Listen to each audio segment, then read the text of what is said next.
పరలోకమందున్న మమ్మల్ని కన్న తండ్రి, మహోన్నతుడా, మహాగణుడా, మహాశక్తి సంపన్నుడా, మీ ఘనమైన నామమునకు, శ్రేష్టమైన నామమునకు, ఉన్నతమైన నామమునకు, మీ ప్రియకుమారుడును మా ప్రియరక్షకుడైన యేసుక్రీస్తు ప్రభుల వారి అతి శ్రేష్టమైన ఉన్నతమైన నామమును బట్టి హృదయపూర్వకమైన కృతజ్ఞతాస్తుతులు, స్తోత్రములు చెల్లిస్తున్నాం తండ్రి. మా తండ్రి, మా దేవ, గతించిన కాలమంతా మమ్ములను, మా కుటుంబాలను కాచి కాపాడి సజీవులుగా ఉంచి ఈ సాయంకాలం వేళ మీ సన్నిధికి చేర్చి మీ పరిశుద్ధ గ్రంథంలో నుండి మహోన్నతమైన మీ మాటలను, శక్తి కలిగిన మీ మాటలను, అమూల్యమైన మీ మాటలను మరొక్కసారి మేమందరము కూడా వినటానికి, ఆ మాటల ప్రకారంగా బ్రతకటానికి మీరు మాకిచ్చినటువంటి గొప్ప ధన్యతను బట్టి, అవకాశమును బట్టి క్రీస్తు వారి పేరిట మీకు స్తుతులు, స్తోత్రములు చెల్లిస్తున్నాం తండ్రి. మీ దాసుడునైన నేను మీ పక్షముగా నిలబడి తండ్రి, మీ గ్రంథములో నుండి తండ్రి మీ మాటలను మీ పిల్లలకు ఉపదేశించడానికి సిద్ధపడుతూ ఉండగా చెప్పగలిగే మంచి సంయోజితమైన జ్ఞానమును మీ ఆత్మ సహాయమును నాకు అందించండి తండ్రి. వినుచున్న మీ పిల్లలకు అర్థం చేసుకునే మనసును, గ్రహించే హృదయమును దయచేయండి తండ్రి.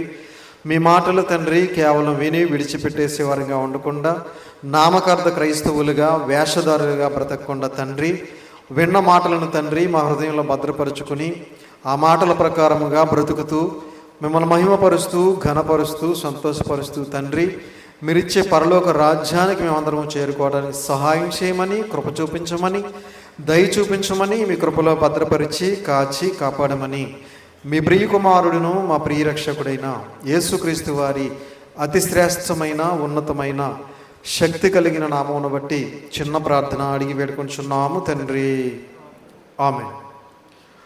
కూడి వచ్చినటువంటి సహోదరులందరికీ కూడా మన ప్రభువును రక్షకుడైన యేసుక్రీస్తు వారి పేరిట హృదయపూర్వకమైన వందనములు తెలియజేస్తున్నాను. అందరూ బాగున్నారు కదండి? సంతోషం. ఈరోజు ఒక మంచి పాఠాన్ని మనం నేర్చుకుందాం. ఈరోజు మనం నేర్చుకోబోయే పాఠం పేరు మనము దేవునికి ఏమి సమర్పించాలి. మనము దేవునికి ఏమి సమర్పించాలి అనే అంశాన్ని ఈరోజు నేర్చుకుందాం పిల్లలారా. ప్రియమైన దేవుని పిల్లలారా, క్రైస్తవులైనటువంటి మనం అందరం కూడా దేవునికి ఎన్నో సమర్పిస్తూ ఉంటాం. దేవునికి ఎన్నో సమర్పిస్తూ ఉంటాం. ఈ లోకంలో మన పొలంలో పండినటువంటి పంటల్లో మొట్టమొదటిగా కాసినటువంటి కొన్ని ఫలాలు తీసుకొచ్చి దేవునికి ఇస్తూ ఉంటాం. కొబ్బరికాయలు కానివ్వండి, కోడిగుడ్లు కానివ్వండి, అరటిపళ్ళు కానివ్వండి, ఇలా మనం ఆలోచిస్తే మన పొలంలో పండినటువంటి కొన్ని పంటల్లో ప్రథమ ఫలము అంటాం కదా, అవి తీసుకొచ్చి దేవునికి ఇస్తూ ఉంటాం. పాత నిబంధనలో కూడా చాలామంది అలాగా ఇచ్చిన వారు ఉన్నారు. అదేవిధంగా కొంతమంది తమ కష్టార్జితంలో తొలి జీతాన్ని దేవునికి సమర్పిస్తూ ఉంటారు. ఉద్యోగం వచ్చిన వారు మొట్టమొదటి జీతం నేను వాడుకోకూడదు, దేవుని దయ వల్లనే నాకు ఈ ఉద్యోగం వచ్చింది అని ఆ జీతం తీసుకొచ్చి దేవునికి సమర్పిస్తూ ఉంటారు. వ్యాపారం చేసేవారు కూడా మరి వ్యాపారం చేసినప్పుడు అందులో వచ్చినటువంటి ఆ లాభం అంతా కూడా మొట్టమొదటిగా వారు వాడుకోకుండా అది తీసుకొచ్చి దేవునికి సమర్పిస్తూ ఉంటారు. ఇలా ఈ లోకంలో ఎంతోమంది ఎన్నో సమర్పిస్తూ ఉంటారు దేవునికి. అయితే దేవుడు ఏమి సమర్పించమంటున్నాడు మనల్ని అనేది ఒకసారి మన బైబిల్ గ్రంథంలోకి వెళ్ళి చూడగలిగితే రోమీయులకు రాసిన పత్రిక 12వ అధ్యాయం, రోమీయులకు రాసిన పత్రిక 12వ అధ్యాయము మొదటి వచనాన్ని జాగ్రత్తగా చూడండి పిల్లలారా. రోమీయులకు రాసిన పత్రిక 12వ అధ్యాయము మొదటి వచనం. కాబట్టి సహోదరులారా, పరిశుద్ధమును దేవునికి అనుకూలమునైన సజీవ యాగముగా మీ శరీరములను ఆయనకు సమర్పించుకొనుడని దేవుని వాత్సల్యమును బట్టి మిమ్మును బ్రతిమాలుకొనుచున్నాను. చాలండి. రోమీయులకు రాసిన పత్రిక 12వ అధ్యాయం మొదటి వచనం అందరూ చూడాలి. కాబట్టి సహోదరులారా, పరిశుద్ధమును దేవునికి అనుకూలమునైన సజీవయాగముగా మీ శరీరములను ఆయనకు సమర్పించుడని. ఏమి సమర్పించాలట? ఏమండి, మన పంట పొలాలలో పండినవి సమర్పిస్తున్నాం, మన జీతాన్ని సమర్పిస్తున్నాం, మన వ్యాపారంలో వచ్చే లాభాన్ని సమర్పిస్తున్నాం, దశంభాగాలు సమర్పిస్తున్నాం, ఇంకా ఎన్నో సమర్పిస్తూ ఉంటాం దేవునికి. అయితే దేవుడు ఏం సమర్పించమంటున్నాడంటే, అపోస్తులైన పౌలు గారి ద్వారా తెలియజేస్తున్న అద్భుతమైన మాట మనం చూడగలిగితే, కాబట్టి సహోదరులారా, పరిశుద్ధమును దేవునికి అనుకూలమునైన సజీవయాగముగా మీ శరీరములను ఆయనకు సమర్పించుడని. ఏమండి, ఏం సమర్పించాలి? మీ శరీరములను అన్నాడు. మీ శరీరములను ఎలా సమర్పించాలి? సజీవ యాగముగా. చాలామంది తమ శరీరాలను సమర్పిస్తూ ఉంటారు. ఎప్పుడో తెలుసండి, వయసు అంతా అయిపోయిన తర్వాత, అనారోగ్యాలు వచ్చిన తర్వాత మంచం మీద పడతారు కదా, అప్పుడు ఈ రోగం తగ్గితే నీకోసమే నేను బతుకుతాను అని దేవునికి సమర్పించుకుంటూ ఉంటారు. ఈ రోగం తగ్గితే దేవుడి కోసం బతుకుతాడట. ఎప్పుడు? వయసు అంతానేమో తన కోసం, ఈ లోకం కోసం, ఈ లోకంలో ఉన్నవాటి కోసం వాడేసుకుని మొత్తం అంతా అయిపోయిన తర్వాత, ఏమండి, ఏదో ఒక రోగం వచ్చి మూలన పట్టిన తర్వాత అప్పుడంట ఈ రోగం తగ్గిస్తేనంట అప్పుడు దేవుని కోసం బతుకుతాడట, దేవుని కోసం సమర్పించుకుంటాడట. ఏమండి, ఎవరైనా తాటి టెంక చీకేసి పట్టుకొచ్చి నీకు ఇచ్చారని నువ్వు తీసుకుంటావా? ఏమండి, ఎందుకు తీసుకో? ఏమి లేదు అందులో అక్కడ. ఏమండి, ఆల్రెడీ మొత్తం అంతా చీకేశారు. కాబట్టి ఆరోగ్యాన్ని, ఆయుష్ను, ఏమండి, ఇష్టానుసారంగా వాడేసుకుని లాస్ట్లోనంట వీళ్ళు దేవునికి సమర్పించుకుంటారట. దేవుని సేవ చేస్తానంటారు కొంతమంది. ఈ రోగం నుంచి నన్ను బతికిస్తే నేను దేవుని సేవ చేస్తాను. ఏమండి, ఏమన్నా ఇది న్యాయం అండి? ఇది ప్రియమైన దేవుని వల్లరా, ఇది న్యాయమో కాదు. దేవుడు అంటున్నాడు, పరిశుద్ధమును దేవునికి అనుకూలమునైన. పరిశుద్ధమును, ఆ పదం చాలా ఇంపార్టెంట్. నీ శరీరాన్ని దేవునికి ఎలా ఇవ్వాలంటే, నీ ఇష్టానుసారంగా పాపాల మీద పాపాలు, తప్పుల మీద తప్పులు చేస్తూ భయంకరమైన నీచ నికృష్టమైన కార్యక్రమాలు ఈ దేహంతో జరిగిస్తూ పట్టుకొచ్చి దేవునికి సమర్పిస్తే దేవుడు తీసుకుంటాడు అనుకుంటే మన పొరపాటు. తీసుకుంటాడండి? తీసుకోడు. ప్రియమైన దేవుని వల్లరా, పరిశుద్ధంగా దేవునికి సమర్పించాలి. ఎలా సమర్పించాలి? పరిశుద్ధమును దేవునికి అనుకూలమునైన సజీవయాగముగా మీ శరీరములను ఆయనకు సమర్పించుకొనుడని మిమ్మును దేవుని వాత్సల్యమును బట్టి మిమ్మును బ్రతిమాలుకొనుచున్నాను. సజీవయాగంగా ఆయనకు సమర్పించాలి. ఏమండి, ప్రియమైన దేవుని వల్లరా, కాబట్టి ఈరోజు దేహాన్ని సజీవయాగముగా పరిశుద్ధంగా దేవునికి సమర్పించిన వాళ్ళు ప్రపంచ క్రైస్తవ్యంలో ఎంతమంది ఉన్నారు అని మనం ఆలోచిస్తే ఎంతమంది ఉన్నారంటారు? ఏమండి, చాలా తక్కువ మంది ఉంటారు. ఏమండి, లోకం కోసం, లోకంలో ఉన్న వాటి కోసం, లోకంలో ఉన్న పాపం కోసం సమర్పించిన వాళ్ళు ఎక్కువగా ఉంటారు. దేవుని కోసం సమర్పించిన వాళ్ళు తక్కువ ఉంటారు. లోకంలో ఉన్న పాపం కోసం సమర్పించిన వాళ్ళు ఎక్కువ ఉంటారు. క్రీస్తుకు పూర్వం ఒక ఆయన ఉన్నాడు. ఆయన వాక్యం పరిపూర్ణం కాకముందే దేవునికి తన శరీరాన్ని ఎలా సమర్పించాడో ఒకసారి మనం చూడగలిగితే, దినవృత్తాంతాల రెండవ గ్రంథం 17వ అధ్యాయం. దినవృత్తాంతాల 2వ గ్రంథం 17వ అధ్యాయము 16వ వచనం జాగ్రత్తగా చూడండి ప్రియులారా. 17వ అధ్యాయం 16వ వచనం. మూడవ వాడు జిక్రీ కుమారుడై యెహోవాకు తన్ను తాను మనపూర్వకంగా సమర్పించుకొనిన అమస్య. చాలండి, తీసారా? దినవృత్తాంతాల 2వ గ్రంథము 17వ అధ్యాయము 16వ వచనం. అందరూ చూడాలి. మూడవ వాడు జిక్రీ కుమారుడై యెహోవాకు తన్ను తాను మనపూర్వకముగా సమర్పించుకున్న అమస్య. తన్ను తాను ఎలా సమర్పించుకున్నాడట? మనస్ఫూర్తిగా. మనోపూర్వకంగా అంటే మనస్ఫూర్తిగా, అంటే హృదయపూర్వకంగా తనను తాను ఎవరికి సమర్పించాడు అంటే లోకం కోసం కాదు, లోకంలో ఉన్న పాపం కోసం కాదు, లోకంలో ఉన్న వాటి కోసం కాదు. ఎవరి కోసం? దేవుని కోసం మనస్ఫూర్తిగా తన్ను తానే సమర్పించుకున్నాడట. సమర్పించుకోవడం అంటే ఇచ్చుకోవటం. ఏమండి? ప్రియమైన దేవుని వల్లరా, మనం అప్పుడప్పుడు ఫంక్షన్స్కి వెళ్ళి కొన్ని గిఫ్ట్లు సమర్పిస్తూ ఉంటాం. ఇస్తామా? కొన్ని ఫంక్షన్స్లో, పెళ్ళిలో కానివ్వండి, కొన్ని ఫంక్షన్స్లో మనం గిఫ్ట్లు పట్టుకెళ్ళి సమర్పిస్తాం కదా. ఆ గిఫ్ట్ ఎవరు వాడుకుంటారు? మనం సమర్పించిన తర్వాత ఎవరైతే తీసుకున్నారో వాళ్ళు వాడుకుంటారు. మరలా వెళ్ళి నేను వాడుకుంటాను, నాకు ఇచ్చే అని తెచ్చుకోవడానికి ఇంకా అవకాశం లేదు. ఎందుకంటే ఆల్రెడీ మనం సమర్పించేసాం, ఇచ్చేసాం వాళ్ళకి. ఇచ్చేసిన తర్వాత అది మనది కాదు. ఇంకది ఎవరిది? ఎవరికైతే సమర్పించామో వాళ్ళది, వాళ్ళు వాడుకుంటారు దాన్ని. అంతేనా?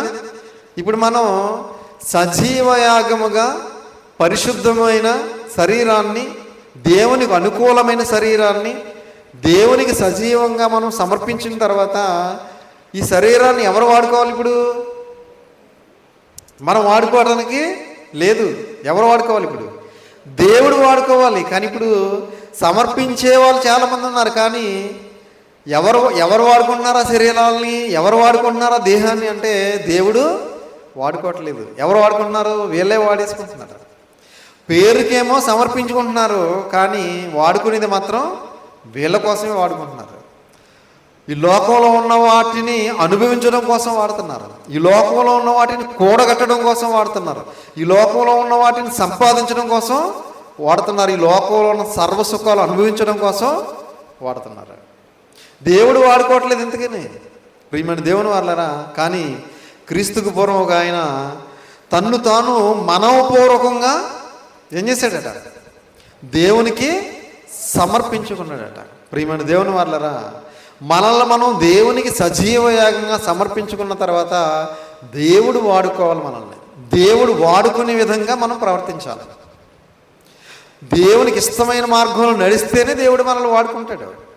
మనకు నచ్చిన మార్గంలో మనల్ని నడుచుకుంటే మనల్ని దేవుడు వాడుకోడు. ఇంకొకడు ఉన్నాడు వాడుకోవటానికి. ఎవడు? సాతానుగాడు ఉన్నాడు. ఆడు ఎప్పుడు వాడుకుందామని రెడీగా ఉంటాడు. వాడు అర్థమవుతుందండి? దేవుని మార్గంలో ఉంటే దేవుడు వాడుకుంటాడు. మనం దేవుని మార్గంలో ఉండకుండా సాతానుగాడి మార్గంలో ఉన్నప్పుడు సాతానుగాడే వాడుకుంటాడు. ఇప్పుడున్న ప్రపంచ క్రైస్తవులను ఎవరు వాడుకుంటున్నారో ఒకసారి ఆలోచించగలిగితే దేవుడు వాడుకుంటున్నాడా, దెయ్యం వాడుకుంటున్నాడా? ఏమండి?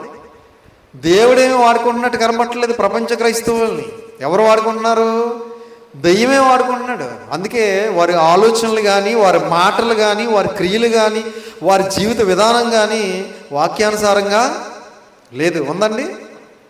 దేవుడే ఒకవేళ వాడుకుంటే వాళ్ళందరూ దేవుడికి నచ్చినట్టుగా బ్రతికేవారు, దేవుడికి ఇష్టమైన మార్గంలో నడిచేవారు, దేవునికి ఇష్టమైన జీవితం జీవించేవారు. కానీ ఈరోజు క్రైస్తవుల జీవిత విధానం వాక్యానికి పూర్తిగా భిన్నంగా ఉంది. అంటే ఎవరు వాడుకుంటున్నట్టు?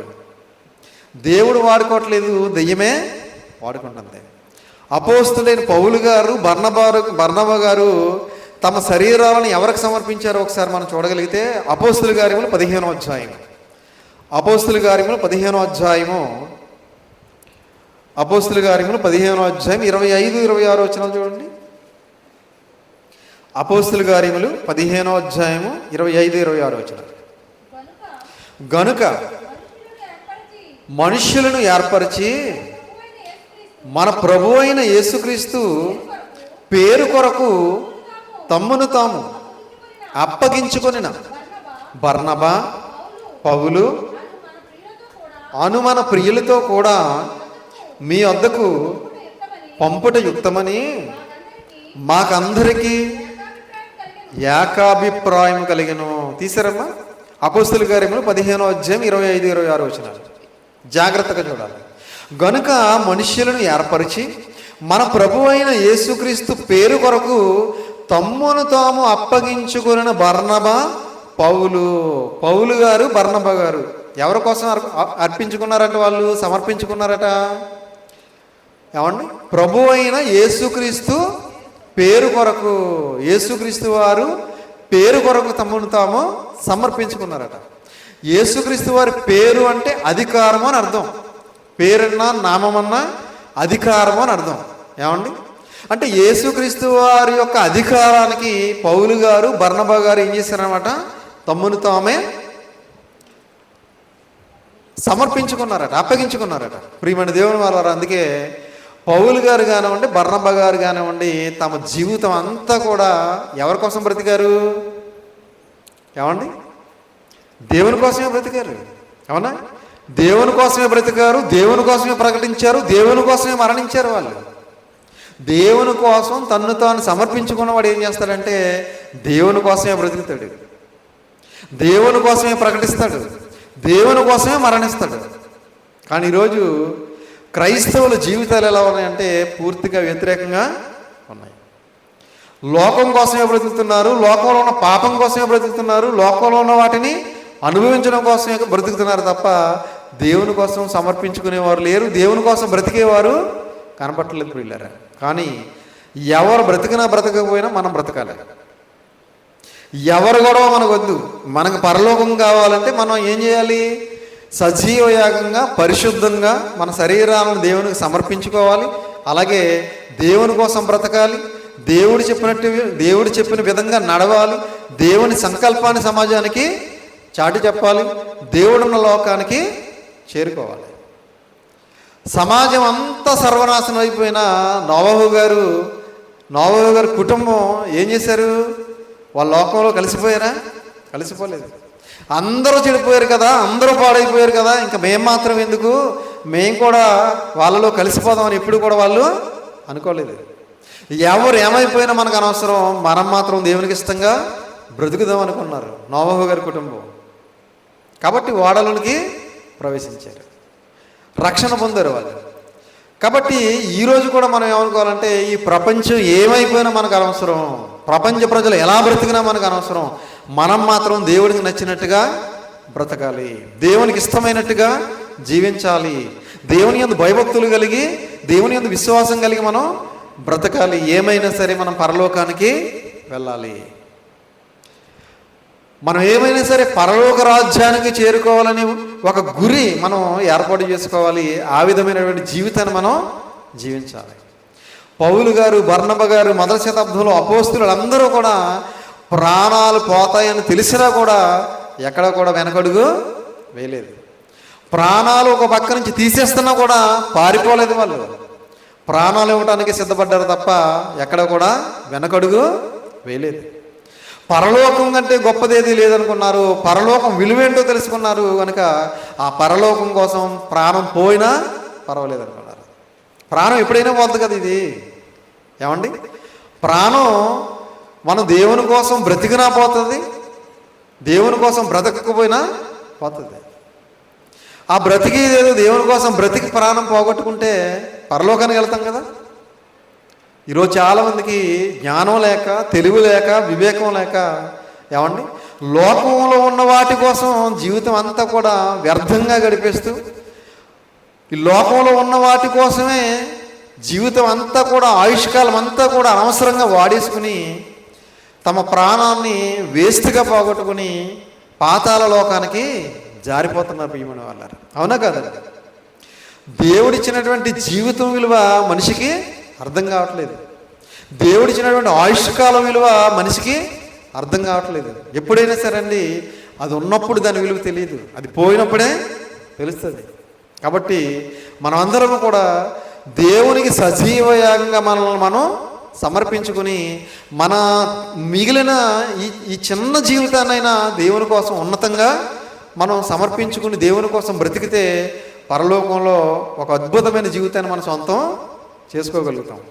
కనుక ప్రియమైన దేవుని వల్లరా, మొదటి శతాబ్దంలో అపోస్తులు అయినటువంటి పౌలు గారు కానీ, బర్నబా గారు కానీ, శిష్యులు కానీ అందరూ కూడా దేవుని కోసమే సమర్పించుకున్నారు, దేవుని కోసం బ్రతికారు. అలాగే అపోస్తులైన పౌలు గారు మనల్ని ఎవరికి సమర్పిస్తానంటున్నారో ఒకసారి మనం చూడగలిగితే, కొరింథీయులకు రాసిన రెండో పత్రిక, కొరింథీయులకు రాసినటువంటి రెండో పత్రిక 11వ అధ్యాయం, కొరింథీయులకు రాసిన రెండో పత్రిక 11వ అధ్యాయము 2వ వచనం జాగ్రత్తగా చూడండి పిల్లారా. పౌలు గారు మనల్ని ఎవరికి సమర్పిస్తానంటున్నారు చూడండి. దేవాశక్తితో మీ ఎడల ఆసక్తి కలిగి ఉన్నాను, ఎందుకనగా పవిత్రురాలైన కన్యకనుగా ఒక్కడే పురుషునికి అనగా క్రీస్తుకు సమర్పింపవలెనని మిమ్మును ప్రదానము చేసి తిని. కానీ తీసారమ్మా, కొరింథీయులకు రాసిన రెండో పత్రిక 11వ అధ్యాయం 2వ వచనం.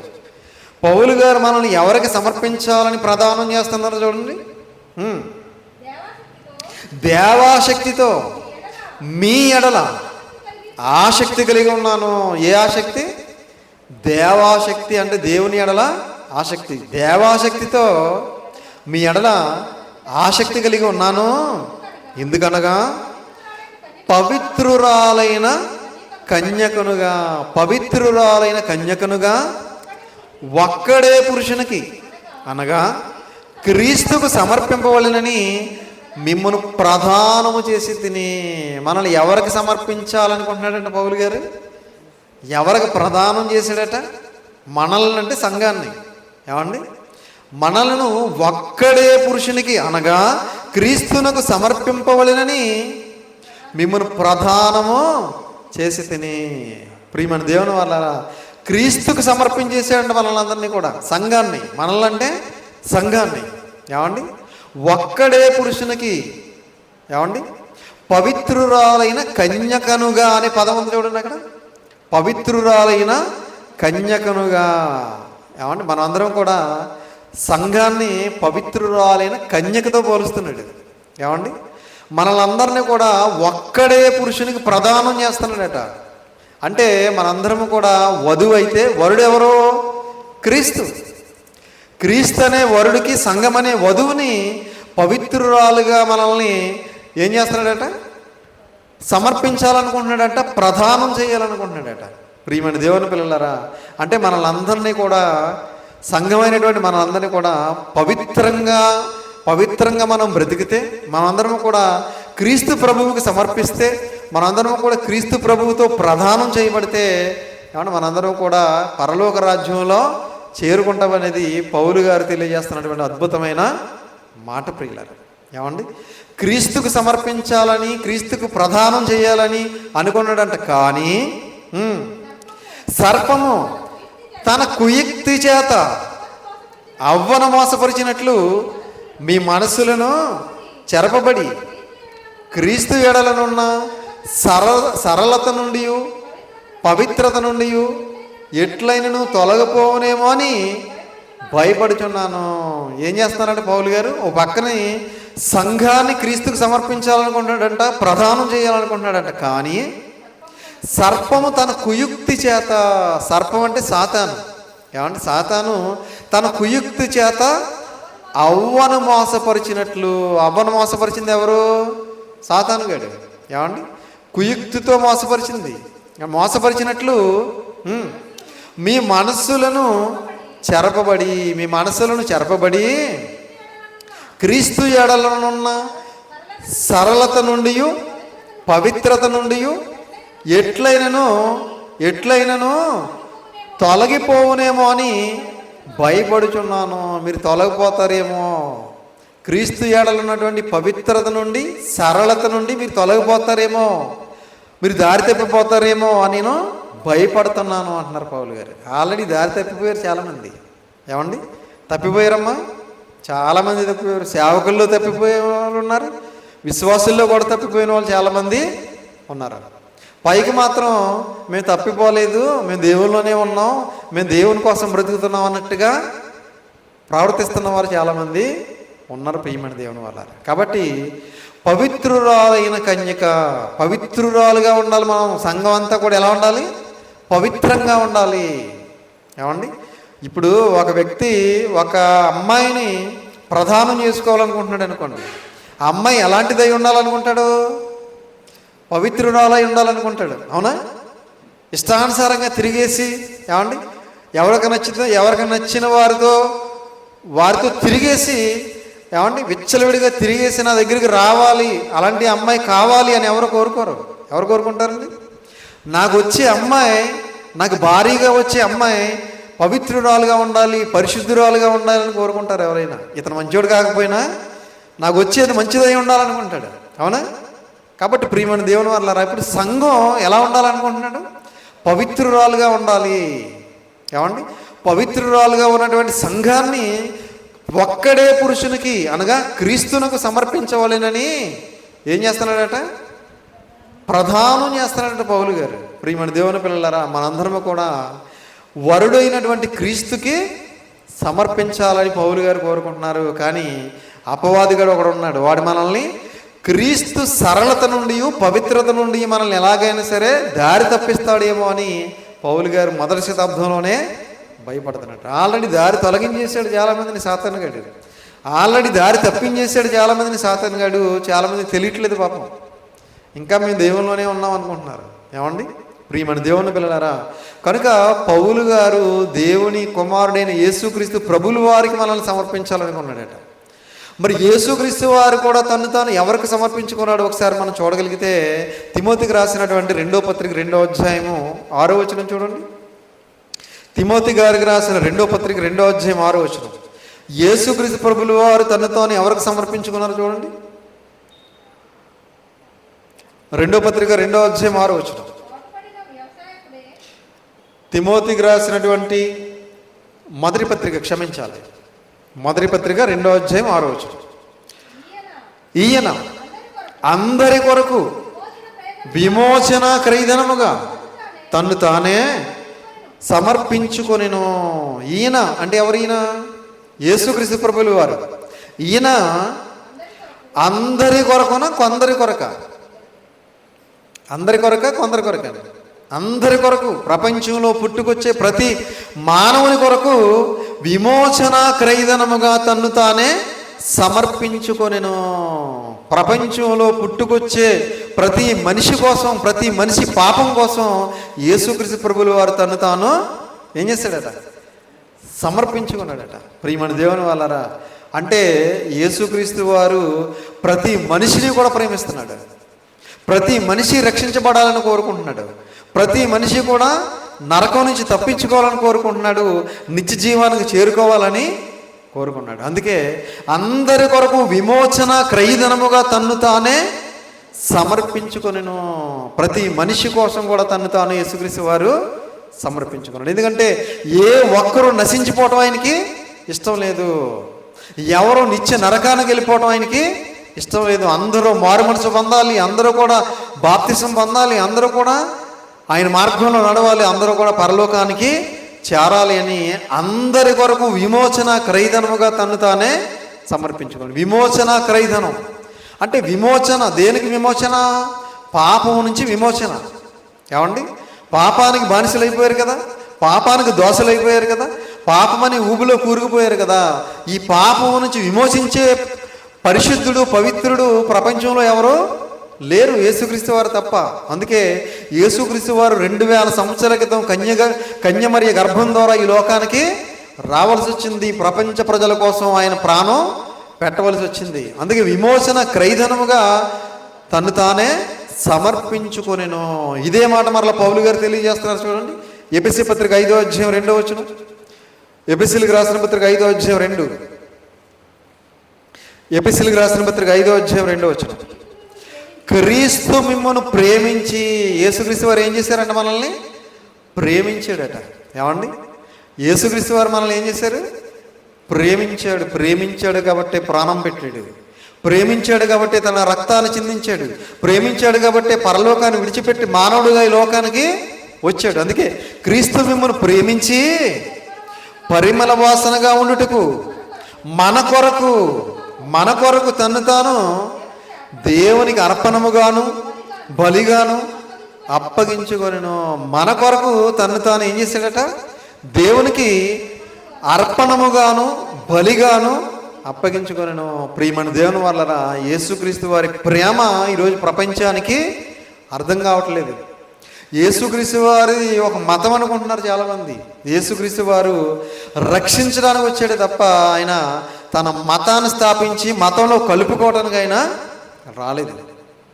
ఈరోజు చాలామంది అర్థం కాక క్రీస్తుది ఒక మతం అనుకుంటున్నారు. క్రీస్తుది మతం కాదు, క్రీస్తుది ఒక మార్గం. అది ఎక్కడి నుంచి అంటే ఈ భూమి మీద నుంచి పరలోకానికి నడిపించడానికైనా ఒక మార్గంగా వచ్చాడే తప్ప మతాన్ని స్థాపించడానికి ఎక్కడ రాలేదు. అందుకే క్రీస్తు మిమ్మల్ని ప్రేమించి పరిమళ వాసనగా ఉండుటకు మన కొరకు తన్ను తాను దేవునికి అర్పణముగాను బలిగాను అప్పగించుకొనెను.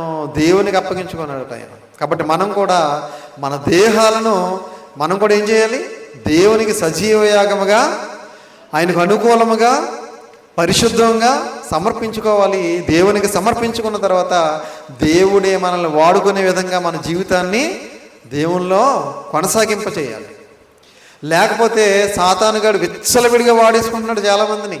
ఏమండి, వాడుకోవటం మొదలు పెడితే ఇంక మామూలుగా ఉండదు. సాతానుగాడు వాడుకోవటం మొదలు పెడితే ఇంకా తప్పుల మీద తప్పులు, పాపాల మీద పాపాలు, అబద్ధాల మీద అబద్ధాలు, మోసాల మీద మోసాలు, అన్యాయాల మీద అన్యాయాలు, అక్రమాల మీద అక్రమాలు చేసుకుంటూ వెళ్ళిపోతాడు. చివరికి ఏమండి నరకానికి జారిపోతాడు. కనుక దేవుడు మనల్ని వాడుకునేలాగా దేవునిలో ఉండాలి. దేవునికి మన శరీరాలను సమర్పించాలి. దేవుని వాక్యానుసారంగా మనం నడుచుకోవాలి. అప్పుడు దేవుడు మనల్ని వాడుకుంటాడు. దేవుడు వాడుకుంటున్నాడో లేదో మనకు అప్పుడు అర్థమైపోద్ది. ఏమండి, దేవుడు వాడుకుంటున్నప్పుడు దేవుడు నిన్ను వాడుకుంటున్నాడనే సంగతి మనకి అర్థమైపోద్ది. దేవుడు వాడుకుంటం లేదనుకోండి, అప్పుడు కూడా మనకు అర్థమవుతుంది దేవుడు మనల్ని వాడుకోవట్లేదు అని.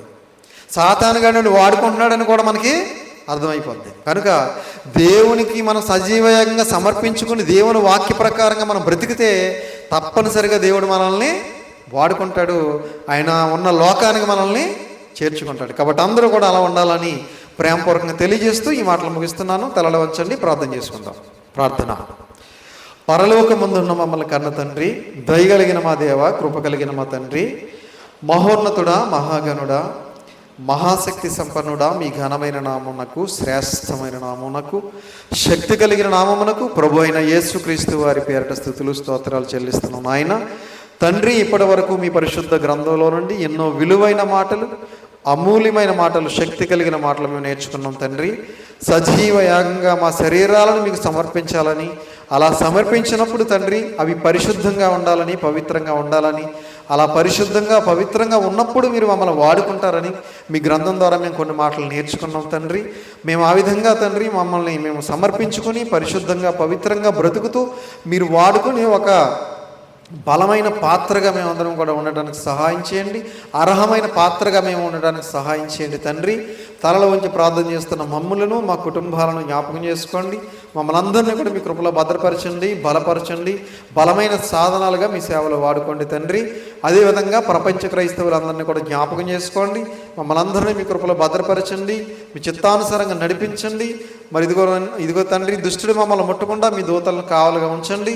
మేమందరం కూడా ఈ లోకంలో ఉన్నంతకాలము కూడా తండ్రి మరి ఎలా బ్రతకాలని కోరుకున్నారో అలా పరిశుద్ధులుగా, పవిత్రులుగా బ్రతుకుతూ, యథార్థవంతులుగా, నీతిమంతులుగా బ్రతుకుతూ, సమస్త ప్రవర్తన యందు పరిశుద్ధత కలిగి జీవిస్తూ, మిమ్మల్ని మహింపరుస్తూ, ఘనపరుస్తూ, సంతోషపరుస్తూ మీరు ఇచ్చే పరలోక రాజ్యానికి మేమందరము చేరుకోవడానికి సహాయం చేయమని, కృప చూపించమని మీ ప్రియ కుమారుడును మా ప్రియ రక్షకుడైన యేసుక్రీస్తు ప్రభుల వారి అతి శ్రేష్టమైన, ఉన్నతమైన, శక్తి కలిగిన నామమును బట్టి చిన్న ప్రార్థన అడిగి వేడుకొనుచున్నాము తండ్రి.